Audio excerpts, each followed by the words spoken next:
The glass in front of Marcus Hale was still full when the waiter leaned in and said it. "Your translator is deceiving you." 4 words soft enough that only Marcus heard them.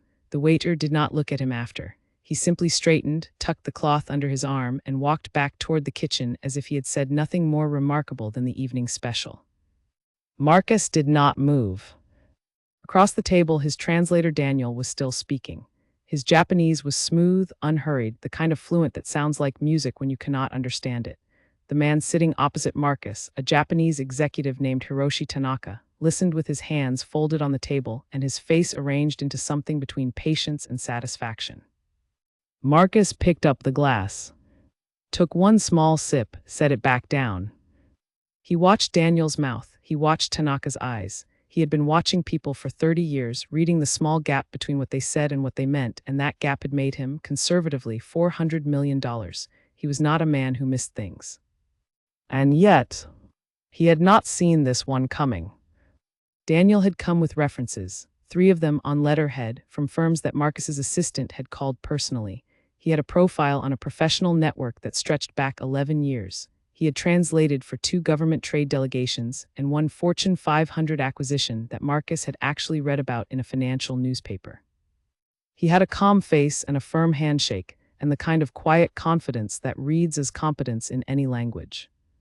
Marcus had hired him in 40 minutes.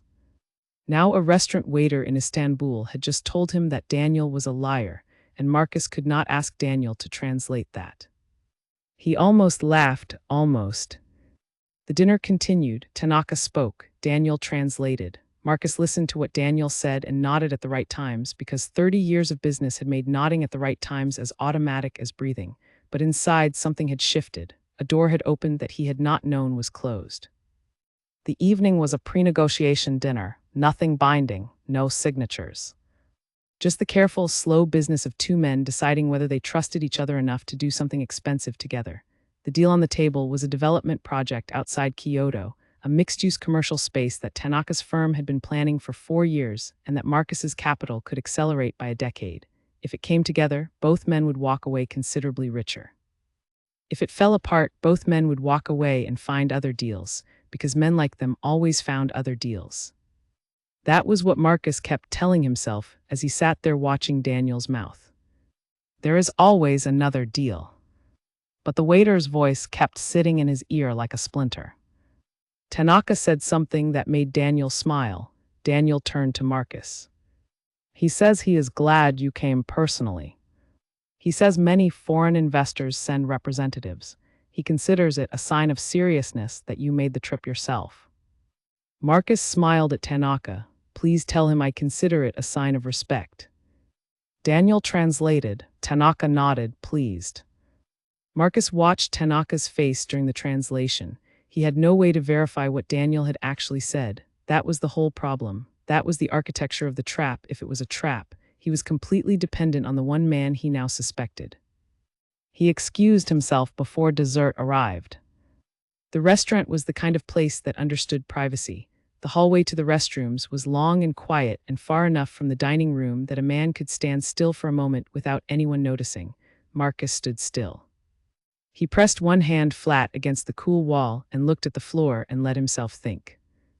The waiter had spoken to him in English that was clean and careful and deliberate, not the English of someone showing off, the English of someone who had chosen every word. Your translator is deceiving you. Not I think, not be careful, not a question or a suggestion, a statement, said with the quiet certainty of someone who had seen the thing he was describing. Marcus had built his career on 2 abilities. The first was numbers. The second was people. Numbers never changed. 2 + 2 was always 4, and a leverage deal with a 40% exposure cap was always a leverage deal with a 40% exposure cap. But people were different every time, and the skill was knowing which version of a person you were looking at. He was looking at the waiter in his mind now. Older man, 60, maybe 65, unhurried in the specific way of someone who had once been very fast and had chosen at some point to slow down. His uniform was clean. His posture was not the posture of a man who had always been a waiter. There was something in the way he had said it, not warning Marcus because he felt sorry for him, not warning Marcus to create drama, warning Marcus because he knew. because he had been close enough to the thing he was describing to understand exactly what it looked like. Marcus went back to the table. Daniel was telling Tanaka something that made him chuckle. When Marcus sat down, Daniel looked up and smiled that smooth, reliable smile. "He was telling me about the building site," Daniel said. "Very exciting project." "I'm sure," Marcus said. He watched Daniel for the rest of the dinner. He watched the tiny pause that happened between Tanaka's words and Daniel's English version. He watched the way Daniel occasionally shifted something in the translation, not the words exactly but the shape of the sentence, the emphasis landing in a slightly different place than where Tanaka seemed to have put it. Or maybe he was imagining it. Maybe the waiter was a lonely old man who had decided to insert himself into a dinner he knew nothing about. Maybe. The dinner ended with handshakes and small courtesies. Tanaka's driver took him out through the front. Marcus and Daniel walked into the cool Istanbul night together, and Marcus said nothing about the waiter, nothing about any of it, just made polite conversation about the food and the flight home and the follow-up call scheduled for Thursday. Daniel said goodnight and got into a cab. Marcus stood on the pavement and looked up at the restaurant's lit windows.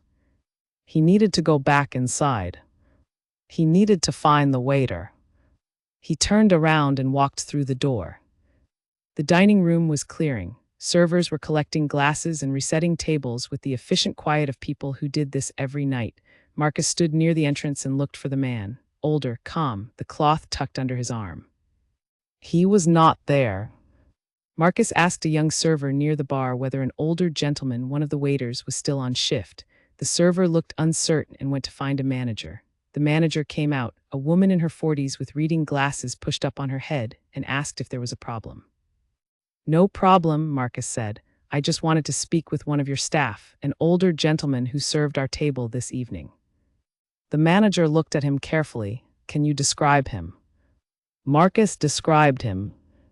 The manager's expression shifted in a way Marcus could not quite read. "He is not on our staff," she said. "He was here as a guest tonight. He comes in sometimes. He used to work here many years ago." She paused. "He left you something." She reached under the bar and produced a small, folded piece of paper. She handed it to Marcus without another word. He opened it. Inside, in careful handwriting, was a name and a phone number. Underneath, 3 more words. "When you are ready." Marcus folded the paper and put it in his jacket pocket. He stood in the quiet restaurant for a moment, listening to the sound of glasses being stacked and chairs being tucked in and the city moving outside. His phone was already in his hand. He did not call the number that night. He needed to know something first. He needed to know whether the instinct burning in his chest was intelligence or paranoia, because he had learned at significant cost that the two could feel identical from the inside. He called his assistant, Owen, from the hotel room. "I need a secondary translation of a meeting," he said. "I need someone who has no connection to Daniel Carr. I need it done before Thursday." Owen did not ask why. Owen had worked for Marcus for 9 years and understood that when Marcus used that particular tone of voice, the reason would become clear soon enough. "I recorded the dinner," Marcus added. "I always record the dinners." He had learned that early, not out of distrust, he used to tell himself, out of habit, out of the same instinct that made him read every contract himself even when he had lawyers for that. He set the phone down and sat in the chair by the window. Istanbul was lit up and moving below him, 4 million people going about their evening, and somewhere in it was an old man who had once been a waiter and had chosen tonight to say 4 words to a stranger. Marcus pressed the folded paper between his fingers. He thought about Tanaka's face at dinner, the satisfaction on it when Daniel translated, the ease of it, the way a man looks when he is getting exactly what he expected. He thought about his pen still in his jacket pocket, uncapped at dinner, ready. 3 signatures away. He did not sleep well, but he slept, and in the morning Owen called with a name. The secondary translator could see him at noon. Marcus was already dressed when the call came in. He picked up his jacket. The pen was still in the pocket. He left it there. Owen had found the woman through a university contact, a language professor in Istanbul who kept a list of certified professionals he trusted personally. Her name was Laura Finch. She was British, mid-40s, and had spent 12 years working for an international arbitration firm before going independent. She worked, the professor had said, with the kind of precision that made lawyers nervous. Marcus liked her immediately. She sat across from him in a quiet office space she rented by the hour in a building near the financial district. No decorations. A table, 2 chairs, a laptop, and a set of headphones she held in her hands before she even said hello. "You have a recording," she said. 2 hours and 40 minutes, Marcus said. "Japanese to English, your message said." "Correct." She nodded and plugged the headphones in. "Give me the file." He transferred it from his phone. She listened. She did not make notes at first. She simply listened, the way a doctor listens to a chest before saying anything. Her face was still, the kind of still that comes from practice. 15 minutes in, she paused the recording. She took the headphones off slowly and set them on the table between them. "Who hired this translator?" she asked. Marcus looked at her steadily. "I did." "Through an agency?" "Through a firm referenced, vetted." She nodded once, picked the headphones back up. "Let me finish," she said. She was through the full recording in just under 2 hours. She made notes in the final 40 minutes. A full page of them, handwritten, in a small, precise script that Marcus could not read from where he sat. When she was done, she closed the laptop. She set the headphones down again. She looked at Marcus the way people look at someone when they are deciding how much truth the person can hold. "All of it," Marcus said, "whatever you found." She turned the notepad around so he could see it. "He changed the emphasis in 11 exchanges," she said. "In 7 of those, the change was minor, acceptable translation flexibility. Languages don't map onto each other perfectly, and a good translator makes judgment calls." She tapped the notepad. "But these 4 here, these are not judgment calls."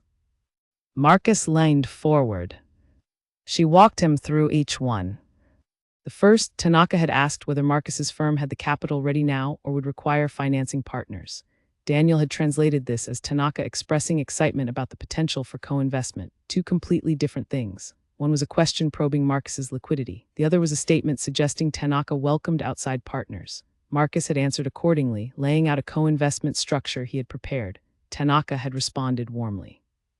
What Marcus had thought was alignment had been Tanaka hearing an answer to a question he had never received. The second, Marcus had said clearly that he would not proceed without a full review of the site's existing liabilities. Daniel had translated this, according to Laura, as Marcus expressing confidence in Tanaka's management of any existing complications. Marcus had drawn a line. Daniel had erased it and replaced it with an open door. The third was worse. Marcus had said that price was a factor and that his ceiling was negotiable but firm. Daniel had told Tanaka, in precise Japanese, that price was no object. Marcus sat back in his chair. Laura said nothing, she let it land. "Price was no object," Marcus repeated. "That is what he said." Marcus looked at the ceiling for a moment. He thought about Tanaka's expression at dinner. That particular warmth that had settled over the table in the second half of the meal. He had attributed it to good conversation, to the 2 of them finding a rhythm, to the deal feeling right. Tanaka had been warm because he had just been told, by the man sitting across from him, that money was not a concern. He had been warm because he had won. "The 4th one," Marcus said. Laura looked at her notes.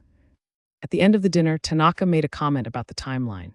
He said that his board had already approved a decision by the end of this quarter. He said it in a way that implied, and I want to be clear that this is interpretation, not translation, that the decision had already effectively been made, and that this dinner was closer to a formality than an open negotiation. Marcus went still. "Daniel told you," Laura continued, "that Tanaka was excited about moving forward and was looking forward to Thursday's call to finalize terms." The 2 versions of the same moment sat in the air between them. Tanaka had been signaling that the window was closing and Marcus had better move. Daniel had translated that as enthusiasm. One was pressure, the other was warmth. The difference between them was the difference between a deal where Marcus held the leverage and a deal where Tanaka did. "He's been positioning you," Laura said. not randomly. These 4 changes all move in the same direction. They make you look more eager, more flexible, and wealthier than you presented yourself to be. From Tanaka's perspective, you walked into that dinner practically offering to sign anything. Marcus looked at the notepad for a long time. "I need to know one more thing," he said. "In your professional opinion, is there any chance this is coincidence, mistranslation rather than deliberate distortion?" Laura picked up the headphones, set them back down. "Mistranslation is inconsistent," she said. "A translator who makes honest errors makes them in all directions. Some favor one party, some the other, some are just wrong. What your translator did was consistent. Every deviation benefited one position. That is not an accident." Marcus stood up. He thanked her. He paid her for 3 hours, even though she had only charged for 2. She did not argue. He walked out into the Istanbul afternoon. The city was loud and warm and entirely indifferent to him, which he found for a moment something close to comforting. $400 million and the whole world just kept moving. He stood on the pavement and took the folded piece of paper out of his jacket pocket. He looked at the phone number. He looked at the 3 words underneath it. "When you are ready." He dialed. The phone rang twice. The voice on the other end was calm and unhurried, and carried the particular weight of someone who had been expecting the call but had not been impatient for it. "Mr. Hale," the man said. "You left me a note," Marcus said. "I did. I'd like to meet." A pause, not hesitation, just the pause of a man who measures things before he speaks. "There is a tea house on Istiklal Avenue," the man said, "the one with the green sign and no menu in the window, tomorrow morning, 8 o'clock. "I'll be there," Marcus said. He put the phone back in his pocket. He stood for another moment on the pavement, watching the city move around him, and thought about 4 words spoken over a full glass of water by a man who had no reason to speak and had spoken anyway. He thought about what it cost to say a true thing in a room full of people who preferred the false version. He thought about Daniel, who was currently in the same city, probably in a hotel, probably on a phone, probably telling someone how the dinner had gone. Marcus had 30 years of patience. He had spent most of it building. A small amount of it, carefully rationed, he had spent on moments exactly like this one, moments where he knew something important and had to decide what to do with the knowing. He was not a man who moved without understanding the full picture. Tomorrow morning, 8 o'clock. He walked back toward his hotel. The pen was still in his pocket. He took it out and capped it. The tea house had no sign of the sort that restaurants put up to attract strangers. The green above the door was old paint, slightly faded, the kind of color that had been put there before the street around it became a place that people photographed. Inside, the room was small and the tables were low, and the light came through frosted windows and made everything the color of late afternoon, even at 8 in the morning. The old man was already there. He sat at the corner table with a glass of tea in front of him and his hands folded in his lap, and he watched Marcus walk in with the expression of someone who had been watching people walk through doors for a very long time. Marcus sat down. For a moment, neither of them spoke. A server came and brought tea without being asked. It arrived in a small curved glass, deep amber, the color of something old and patient. "My name is Kenji Mori," the man said. He was Japanese. Marcus had not been certain the night before in the dim light of the restaurant, but now he saw it clearly. 65, perhaps 67. His hands, folded on the table, were the hands of a man who had worked in rooms, not fields. His English was not accented so much as weighted, each word placed down carefully, the way a person speaks when language is not casual to them but professional. "You used to work at that restaurant," Marcus said. "Many years ago, I returned to Istanbul last year. Old habits." He looked at his tea. "I eat there sometimes. The owner still knows my name." "You were a translator," Marcus said. Kenji looked at him. 11 years, he said, for a firm that managed corporate negotiations between Japanese companies and European and American investors, based in Tokyo. I worked across 12 countries. He said it without pride, just fact. "You know Daniel Carr," Marcus said. Kenji's expression did not change, but something in his posture shifted, very slightly, like a building settling. "I know what he does," Kenji said. I saw him do it once before. Marcus waited. Kenji picked up the tea glass, held it, did not drink. 4 years ago, he said, I was still working for the firm. A British investor, a good man, a man who had spent his life building a manufacturing company, came to Japan to close an acquisition he had been pursuing for 2 years. Daniel was assigned to him. I was in the building for a different meeting. I passed through the room where they were negotiating. He set the glass down. I heard the Japanese side. I heard Daniel's English. They were not the same conversation. Marcus leaned forward slightly. I said nothing, Kenji said. The words came out flat and even, and they were the heaviest words he had spoken. I told myself it was not my meeting. I told myself I might have misheard. I told myself there were proper channels for such things and that it was not my place. He looked at Marcus steadily. The British man signed the acquisition 3 days later. The asset he purchased had a liability attached to it that the Japanese sellers had disclosed clearly in the room and that Daniel had not translated. It emerged 8 months later. It cost the British man his company. The tea house was quiet. Outside, the street was beginning to wake up, but it felt far away. I looked into it afterward, Kenji said. I found 2 other instances. Different investors, different countries, different deals. All of them had used Daniel as a translator. All of them had walked away from negotiations believing they had been in one conversation while their counterparts had been in another. Marcus looked at him carefully. Why didn't you report it? Kenji was quiet for a moment.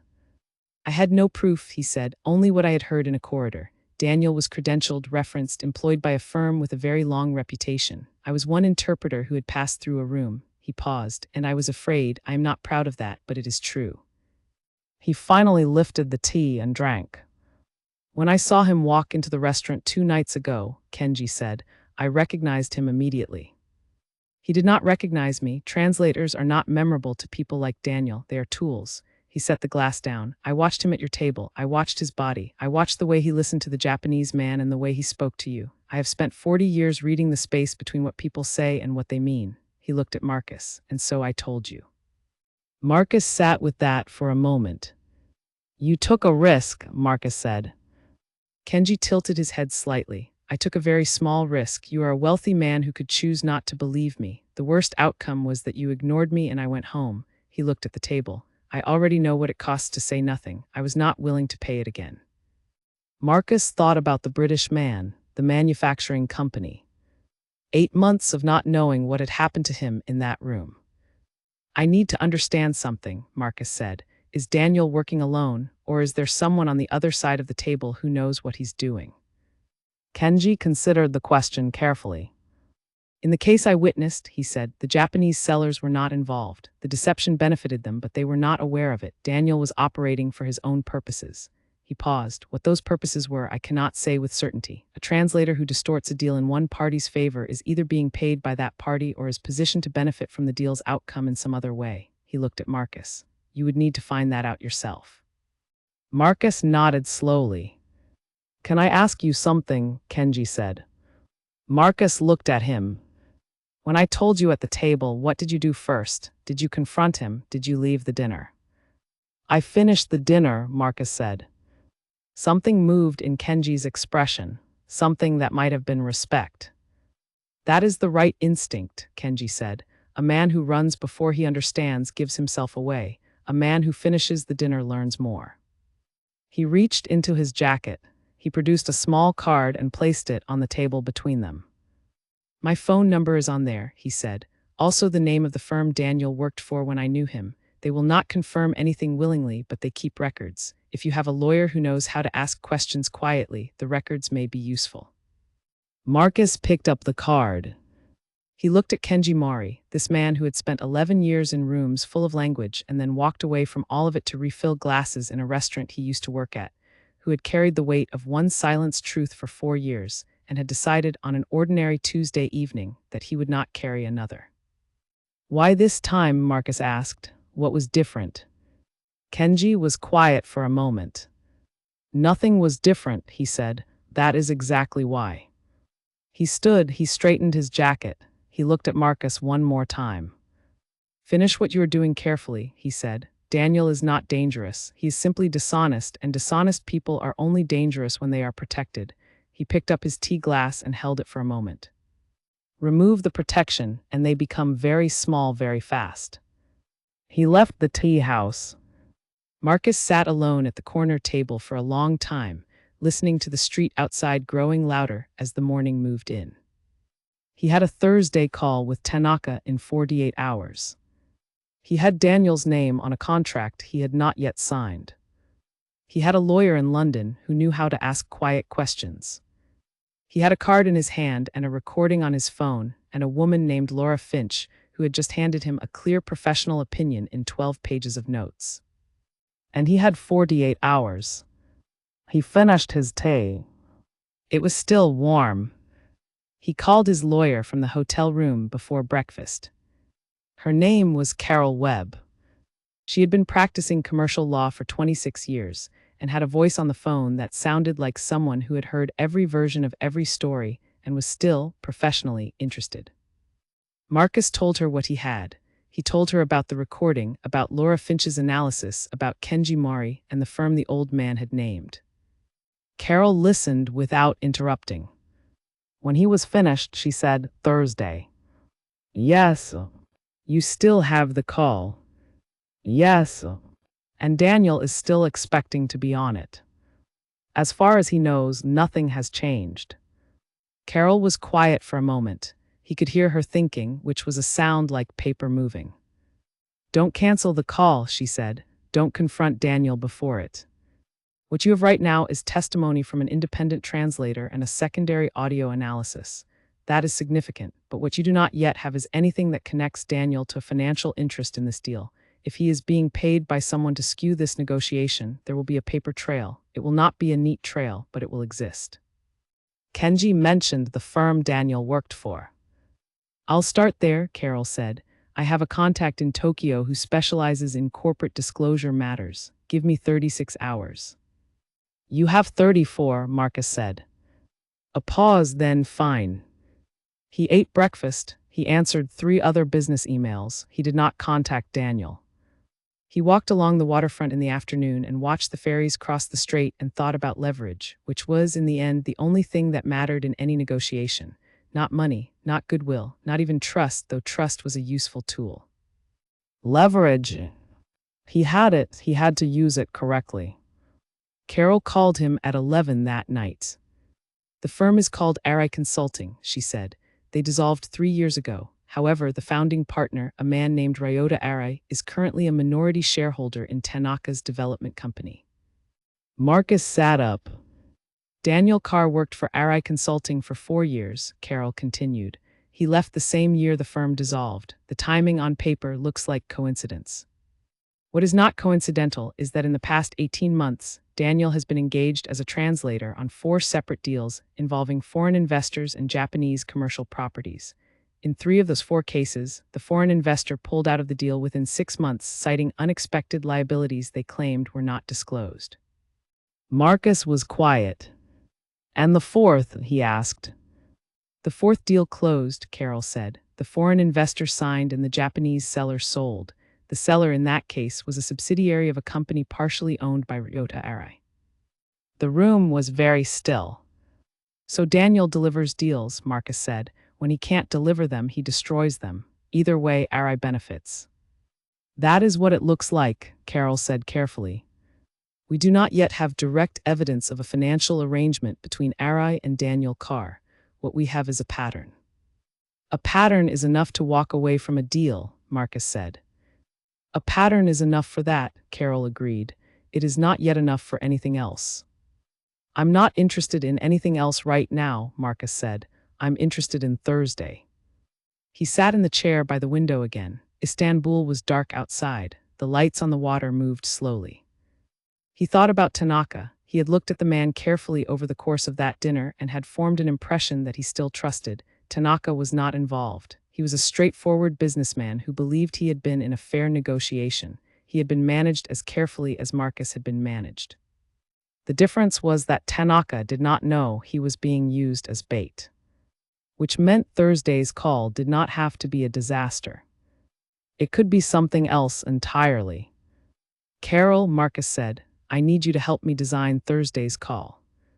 I assumed, she said. Talk me through what you want. Marcus looked out at the water. I want to be in that call, he said, with Daniel translating, and I want to say something specific. In English, something that, if Daniel translates it honestly, ends the deal fairly. And if Daniel distorts it, as he has been doing, proves on a new recording that the distortion is deliberate and consistent. Carol was quiet for a moment. A trap, she said. A test, Marcus said, with a recording running. And with Laura Finch listening in real time on a separate line. Another pause. You want to catch him in the act, Carol said. I want a clean record, Marcus said, not just for walking away, for protecting the next person he sits across from. Carol exhaled slowly. All right, she said, let's build it. They worked until 2 in the morning. When Marcus finally went to bed, he did not lie awake. He had the thing he had spent 30 years learning to build on command. He had a plan, and in 11 hours, he was going to use it. Thursday came in clear and cold. Marcus set up the call in his hotel suite, his laptop on the desk, the recording software running. His phone on the table beside him, Laura Finch on a silent open line, her headphones on in her rented office across the city, Carol on a separate line, also silent, listening only. Daniel arrived at 9:50. He was dressed well, as always. He carried his bag over one shoulder and set up his notes with the efficiency of someone who had done this 100 times. He made easy conversation about the weather and the morning traffic. He poured himself water from the carafe on the desk. Marcus watched him and felt something he recognized as calm, the particular calm of a man who knows something the other person does not know he knows. At 10 o'clock, Tanaka joined the call from Tokyo. The screen showed a conference room. 3 men on Tanaka's side, Tanaka himself, a younger associate, and a woman with a tablet who appeared to be taking notes. The call began. Marcus had written out his statements in advance. He delivered the first one precisely as planned. I want to confirm, he said clearly, that my firm's offer is conditional on a full independent audit of existing liabilities. We do not proceed without a clean audit result. This is a firm condition, not a preference. He watched Daniel as he spoke. Daniel nodded as he listened. His face was perfectly arranged. He turned to the screen and spoke in Japanese for approximately 20 seconds. Marcus waited. Tanaka responded. His tone was measured, professional. Daniel turned back to Marcus. He says the audit timeline is something they can work with, and he is open to discussing the scope. Marcus looked at his laptop screen, where a small window showed a text input. Laura Finch was typing. He glanced at it. He said the audit condition is acceptable if the scope is agreed jointly. He asked who selects the auditor. Daniel had translated the conditional acceptance as open enthusiasm. He had omitted the question about who selects the auditor entirely. Marcus felt something move through him, not satisfaction, not anger, something cleaner than both. Proven. He continued the call. He delivered the second prepared statement. I want to be clear about our budget parameters. We have a ceiling. It is firm. Costs above that ceiling would require restructuring the entire proposal, which we are not prepared to do. Daniel listened, nodded, turned to the screen, spoke in Japanese for roughly 15 seconds. Tanaka's response was brief. His tone had shifted slightly, not dramatically, but Marcus had spent 40 minutes studying Tanaka's tone patterns during that dinner, and this was different, more reserved, like a man who had just been told something he was not entirely sure how to receive. Daniel turned back. He says he understands your position and respects your clarity. Laura's typing appeared on the screen. He said, this is different from what we understood in Istanbul. He will need to speak with his team about the number. Different from what we understood in Istanbul. The dinner, the price is no object translation. Tanaka had gone into this call expecting Marcus to throw money freely, and Marcus had just drawn a clear line that Daniel had tried again to erase. But this time Tanaka's reaction had survived the erasure. His body language, his tone, the slightly changed register of his response, the man had been confused, and that confusion was on the recording. Marcus reached forward and turned the recording off. He looked at Daniel. I'm going to pause the call, he said. Daniel looked at him, something flickered in his expression, just briefly. "Of course," he said smoothly. "Is everything all right?" Marcus looked at him for a long moment. He thought about the British man who had lost his company. He thought about Kenji Mori sitting in a corridor and saying nothing and carrying it for 4 years. He thought about 3 other investors and 3 deals that had collapsed, and 1 deal that had closed in exactly the way Ryota Arai had needed it to close. "No," Marcus said, "everything is not all right." He stood up. He crossed the room to his bag and took out a printed folder.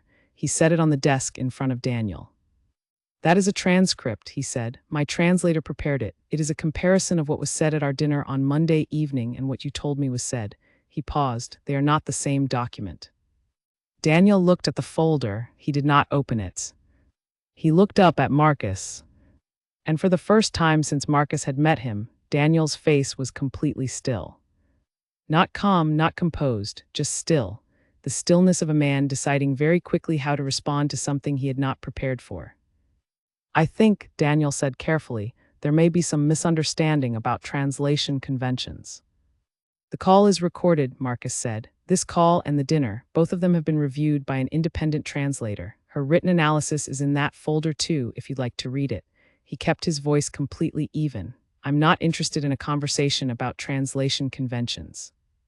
Daniel was quiet. "You're going to leave now," Marcus said, "and I'm going to reconnect with Mr. Tanaka with a different translator, and I'm going to have an honest conversation with him, probably for the first time." Daniel picked up his bag. He did not open the folder. He did not argue. He did not try again to explain himself. He stood up with the quiet speed of someone who understood that the room had changed and that the only remaining option was to leave it. He walked to the door. At the door, he stopped. Marcus waited. Daniel said nothing, just opened the door and went through it. Marcus stood in the quiet room for a moment, then he walked to the desk and picked up his phone. "Laura," he said, "I need a translator for the rest of this call." "I'm ready," she said. He sat back down. He reconnected with Tanaka's conference room. Tanaka looked at the screen with a careful expression. The young associate beside him exchanged a glance with the note-taking woman. Marcus looked into the camera. "Mr. Tanaka," he said, and waited for Laura to translate it. "I owe you an honest conversation. I believe our previous communication was distorted in ways that neither of us intended. I would like to start over if you are willing." Laura translated. Tanaka was quiet for a moment. Then he spoke. Laura's voice came through the phone, calm and precise. "He says he had been wondering about certain things since Monday. He says he is willing." Marcus leaned forward. And for the first time since he had landed in Istanbul, the conversation in the room was the same conversation for everyone in it. The renegotiation with Tanaka took 3 more weeks. It was slower, it was more careful. The numbers Marcus put on the table were different from the numbers Daniel had implied he would accept, and Tanaka's board needed time to adjust their projections. There were 2 calls that ended without progress, and one that ended with a disagreement that Marcus thought might be the end of the whole thing. But Tanaka came back. He came back because Marcus had done something unusual. He had told Tanaka the truth about the first dinner. Not all of it, not the details of the investigation, not Daniel's name, not the full scope of what the transcript had shown. Just the essential truth, that Marcus had reason to believe their first conversation had not been faithfully represented, and that he wanted to negotiate on the basis of what they actually wanted, not what they had each been led to believe.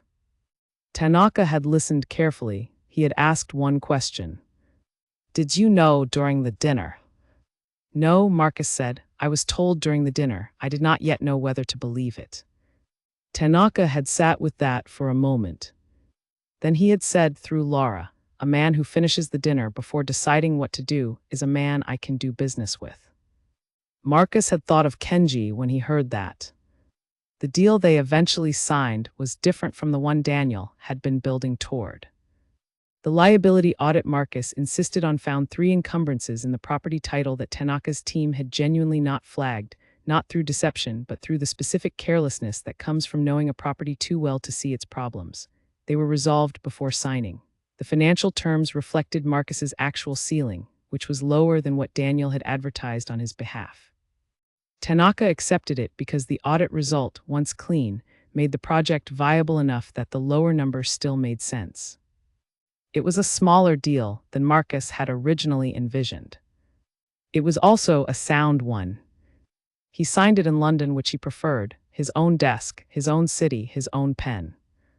Carol had done the rest of the work on Daniel Carr. She had taken the transcript, the recording, and Laura Finch's written analysis to a professional standards body that governs certified translators in the relevant jurisdictions. She had also sent everything to the two firms Daniel had listed as references on his credentials. One of them, she discovered, had been providing references in exchange for a finder's fee when the deals Daniel worked on closed successfully. They stopped providing references very quickly when Carol explained what she had. Ryota Arai was harder. The connection between Arai and Daniel was real but thin on paper, and Carol was honest that building a formal case would take time and resources that might not produce a proportionate result. Marcus made the decision that he usually made when faced with a problem that was real but not his to solve alone. He documented everything, shared it with the right people, and trusted the process. He sent the full file to a journalist who covered corporate fraud for a financial publication, not for publication, just for her records. If this pattern continues, he wrote in the email, someone will eventually have enough for the full story. I would rather it be someone who knows what they are looking at. He did not hear back for 2 weeks. When he did, the journalist thanked him and said she had already been hearing peripheral things about Arai Consulting for some time. She would continue looking. Marcus returned to Istanbul once more in the spring, not for business. He had business there now in the form of the Kyoto Project's administrative arm, but that was handled by people he trusted. He went back because he wanted to. He walked along the waterfront in the morning. He visited the tea house on Istiklal Avenue, the one with the faded green above the door. He sat at the corner table and ordered tea, and the amber glass arrived without him asking for it, which meant someone remembered. He did not see Kenji Mori that morning. He left a note with the server, just a few lines. He thanked the old man for speaking when it would have been easier not to. He said that the truth had mattered not just for him, but for the next person who might have sat across that table. He left his card. He walked back to his hotel through the city, which was warm now and loud in the specific way of spring, and he thought about what Kenji had said at the tea house that morning over amber tea. Nothing was different, that is exactly why. He had spent most of his life in rooms full of language, contracts and calls and negotiations and proposals, millions of words passing through millions of rooms, and somewhere in the middle of all of it, a man he had never met had decided that one more silence was one more silence too many. Marcus thought about the pen in his jacket pocket, capped now, signed now, the deal done and sound and honest. He thought about the British man who had lost his company. He thought about 3 other investors and collapsed deals. He thought about the next person who might sit across from a man with a smooth face and reliable references, and a talent for making 2 separate conversations sound like one. He could not protect everyone, but he had sent a file to a journalist. He had sent a transcript to a professional standards body. He had walked back into a restaurant after dinner and picked up a piece of folded paper. He had dialed the number. Small things, ordinary things, the kind that take no courage at all when you list them plainly, and yet the kind that most people on most evenings decide not to do. He stopped at the edge of the waterfront and looked out at the strait. The ferries were crossing again. Back and forth, carrying people who did not know each other across water that did not care who they were. He stood there for a while. Then he went back to work.